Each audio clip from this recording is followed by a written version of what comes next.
नमस्कार दोस्तों, स्वागत है आपके अपने channel Guna the crime story.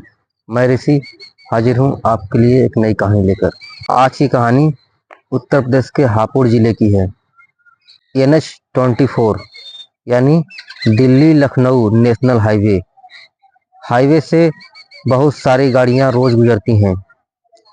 24 घंटे हाईवे कभी भी खाली नहीं रहता है। इसी बीच इसी हाईवे के बगल में एक खाली इलाका होता है और आसपास खेत होता है। इसी हाईवे के किनारे एक खेत में स्थानीय लोगों को एक लाल सूटकेस दिखाई देता है। चूँकि सूटकेस एकदम नया था और नया सूटकेस तो कोई फेंकेगा नहीं, और कुछ ग्रामीणों ने उसे उठाकर भी देखा तो काफ़ी भारी लग रहा था। कम से कम 50-60 किलो वजन उसका रहा होगा। सूटकेस देखने के बाद स्थानीय लोगों ने इसकी सूचना पुलिस को दी। चूँकि घटना हापुड़ जिले के अंतर्गत आती थी, इसलिए सूचना मिलने पर घटनास्थल पर पुलिस पहुंची तो देखती है कि सड़क के किनारे, हाईवे के किनारे एक सुनसान खेत में एक लाल सूटकेस पड़ा हुआ है। जब कुछ पुलिस वाले मिलकर उस सूटकेस को खोलते हैं तो उसमें 25 से 30 वर्षीय एक युवती की लाश मिलती है। चेहरे पर मारपीट के निशान थे और लाश के हाथ पैर तोड़कर उसे गठरी में बांधकर उस सूटकेस में रखा गया था। खैर, पुलिस लाश को कब्जे में लेकर अपनी जांच पड़ताल शुरू करती है। पुलिस उस लाश की पहचान करने के लिए पहले तो स्थानीय लोगों से उस लाश के हुलिये के बारे में पूछताछ करती है, पर कोई भी उस लाश को पहचान नहीं पाता। पहचान न होने पर पुलिस आसपास के जिलों के थानों में उस लाश की तस्वीर तथा उससे जुड़ी जानकारी भेजती है, ताकि अगर किसी थाने में उस हुलिये से मिलती हुई युवती की गुमशुदगी की रिपोर्ट अगर दर्ज हो तो पता चल सके कि युवती कहाँ के रहने वाली है। जब तक लाश की पहचान नहीं होगी कि वह कौन है, तब तक कातिल का पता नहीं लगाया जा सकता। पुलिस बहुत कोशिश करती है, पर पुलिस को लाश की पहचान करने में कोई कामयाबी नहीं मिल पाती, क्योंकि किसी भी जिले के थाने में उस युवती से मिलती जुलती हुलिये की कोई भी युवती गायब नहीं थी। न ही किसी ऐसी युवती के गायब होने की रिपोर्ट थाने में दर्ज थी। चूंकि लाश हाईवे के किनारे मिली थी तो पुलिस को लगता है कि हो सकता है कि लाश कहीं दूर से ला करके यहाँ फेंक दी गई हो, जिससे कि स्थानीय लोगों या आसपास के जिलों में कोई भी उस युवती को नहीं जानता हो, और कातिल भी यही सोचकर फेंका होगा कि अगर मैं इस जगह फेंक दूंगा तो लाश की पहचान कोई नहीं कर पाएगा। अब पुलिस इस नज़रिए से केस की जांच पड़ताल को आगे बढ़ाती है।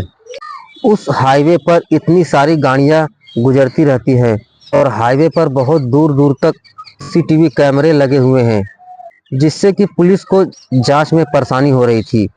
कैसे पता लगाया जाए कि लाश किस गाड़ी से आई थी और किसने इसे फेंका था।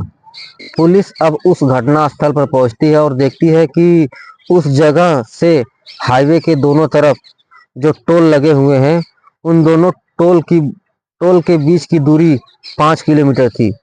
पुलिस अब इन टोल तथा 5 किलोमीटर के भीतर लगे जितने भी CCTV कैमरे थे, उन सब की फुटेज निकालकर उसका बारीकी से जांच करती है और गाड़ियों के आने जाने के समय के बारे में बारीकी से निरीक्षण करती है। जैसे कि ये गाड़ी इतने समय पर यहाँ से गुजरी है तो कितने समय बाद वापस आई है। तो पुलिस को 15 ऐसी गाड़ियों के बारे में पता चलता है जिन पर पुलिस को थोड़ा शक होता है, और CCTV कैमरों की मदद से उन गाड़ियों का नंबर निकाला जाता है और रजिस्ट्रेशन नंबर से गाड़ियों के मालिक का मोबाइल नंबर निकालकर उनको थाने बुलाया जाता है। पुलिस अब सभी से पूछताछ शुरू करती है। उन सभी 15 गाड़ियों में से 14 को पुलिस ने पूछताछ के बाद क्लीन चिट दे दिया, क्योंकि उन सभी ने जो भी तथ्य बताए थे वो सभी सही थे और उनका इस कथ्य से कोई लेना देना नहीं था। पुलिस अब उन 14 गाड़ियों को छोड़ देती है। बाकी बची एक गाड़ी जो कि वैगनार थी।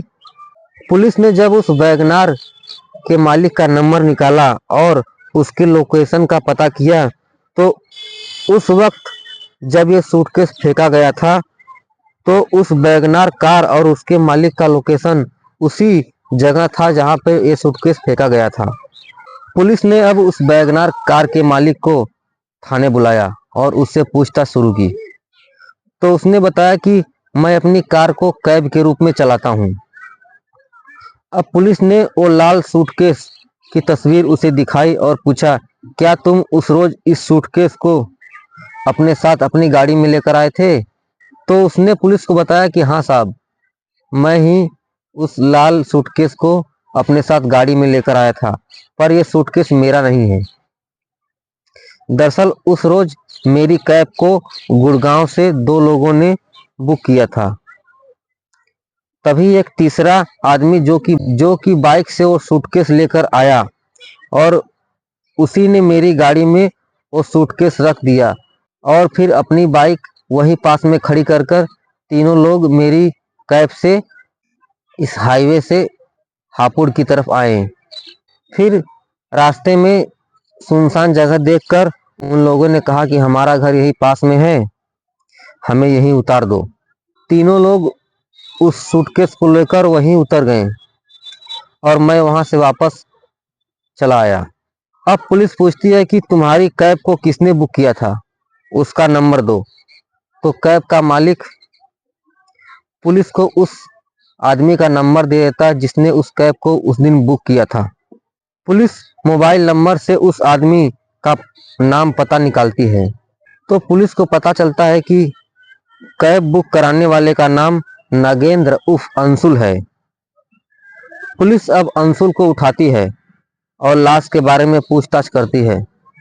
थोड़ी देर तो वह इधर उधर की बातें करता है, पर जब पुलिस उस कैब ड्राइवर के बयान को उसके सामने बताती है तो वह अपना जुर्म कबूल कर लेता और कहता कि हाँ, मरने वाली मेरी पत्नी राखी है और मैंने ही राखी की हत्या की है। अंशुल अपने बयान में पुलिस को बताता है कि सन 2020 में मैंने और राखी ने लव मैरिज की थी। अंशुल और राखी के परिवार वाले दोनों ही इस शादी के खिलाफ थे, पर दोनों ही अपने परिवार के खिलाफ जाकर के शादी की थी। दोनों रहने वाले हापुड़ के थे, पर शादी के बाद दोनों गुड़गांव में ही रहते थे। राखी के परिवार वाले राखी के शादी करने से नाराज थे। सभी लोगों ने राखी से सारे रिश्ते तोड़ दिए थे क्योंकि राखी ने परिवार के खिलाफ जाकर ये शादी की थी, जिससे परिवार वालों को लगता था कि हमारी बेटी ने समाज में हमारी नाक कटा दी। खैर, शादी के बाद अंशुल और राखी गुड़गांव में रहने लगे। दोनों के बीच सब कुछ ठीक चल रहा था। शादी के 3 साल बीतने पर अंशुल अब अपने परिवार वालों से बातचीत करने लगता है। अपने कमाई का कुछ हिस्सा भी अपने घर भेजने लगता है। कहीं न कहीं ये बात राखी को बुरी लगती है। कहीं न कहीं ये बात राखी के अंदर चुभने लगती है कि मेरे परिवार वालों ने तो मुझसे रिश्ता तोड़ लिया है, पर अंशुल के परिवार वाले जो कि मुझे अपनी बहू मानने को तैयार नहीं है और मुझे अपने साथ रखना नहीं चाहते। उन लोगों से अंशुल बातचीत करना शुरू कर दिया है और अपनी कमाई का कुछ हिस्सा भी भेजना शुरू कर दिया है। यही सब बातों को लेकर के अंशुल और राखी के बीच झगड़े होने लगते हैं। धीरे धीरे यह झगड़े बहुत बड़े होते जाते हैं और रोज इस बात को लेकर के दोनों के बीच लड़ाई और मारपीट भी होने लगती है। 24 नवंबर 2024 को भी अंशुल अपने काम से वापस आया और फोन पर अपने पिता से बात कर रहा था। तभी राखी ने अंशुल को अपने पिता से बात करते हुए देख लिया और वह इस बात को लेकर अंशुल से खूब झगड़ा करने लगी कि तुम क्यों अपने घर वालों से बात कर रहे हो, जब वो मुझे अपनी बहू मानने को तैयार नहीं है तो फिर क्यों, जैसे मैंने अपने परिवार को छोड़ दिया तुम भी अपने परिवार को छोड़ दो। यही सब बातों के बीच दोनों के बीच फिर झगड़ा होने लगता है, जिससे गुस्से में अंशुल राखी का गला दबा देता है और मौके पर ही राखी की मौत हो जाती है।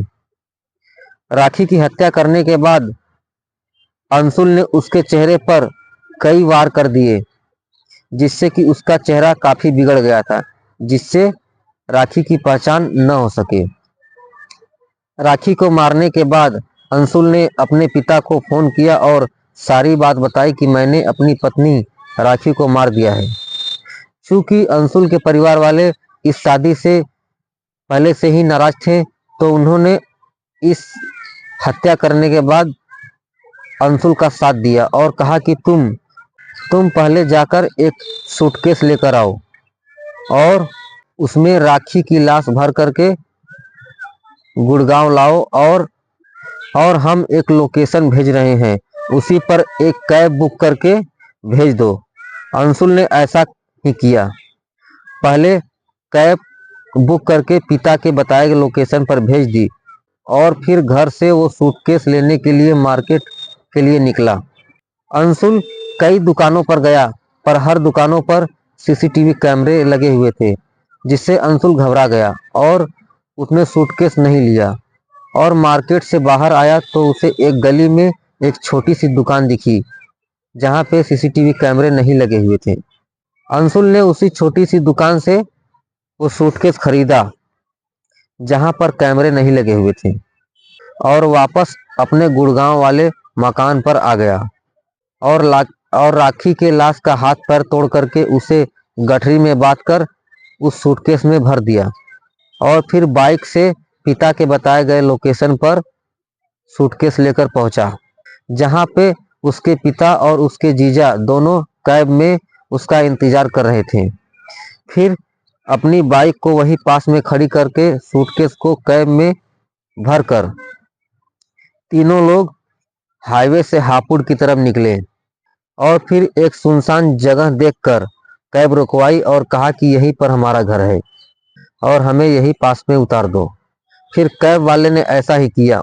उन तीनों लोग और सूटकेस को वहीं उतार कर वह वापस चला गया। फिर वही तीनों लोगों ने एक हाईवे के बगल में एक सुनसान खेत में उस लाश को फेंक करके वापस अपने घर चले आए।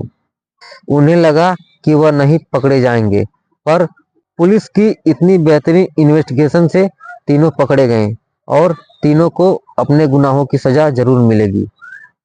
देखिए ये दुनिया कहाँ जा रही है। माता पिता के खिलाफ जाकर के शादी कर रहे हैं बच्चे और उसका परिणाम हमेशा ही बुरा होता है, क्योंकि माता पिता जब भी अपने बच्चों को सलाह देंगे, क्योंकि माता पिता ने अपने बच्चों से ज़्यादा जिंदगी जी है और उन्हें जिंदगी का ज़्यादा अनुभव है। माता पिता कभी भी अपने बच्चों को गलत राह पर नहीं जाने देंगे, पर आज की जनरेशन माता पिता की बात को नहीं मानती और अपने मन का ही करती है, जिसका खामियाजा राखी को भुगतना पड़ा अपनी जान देकर।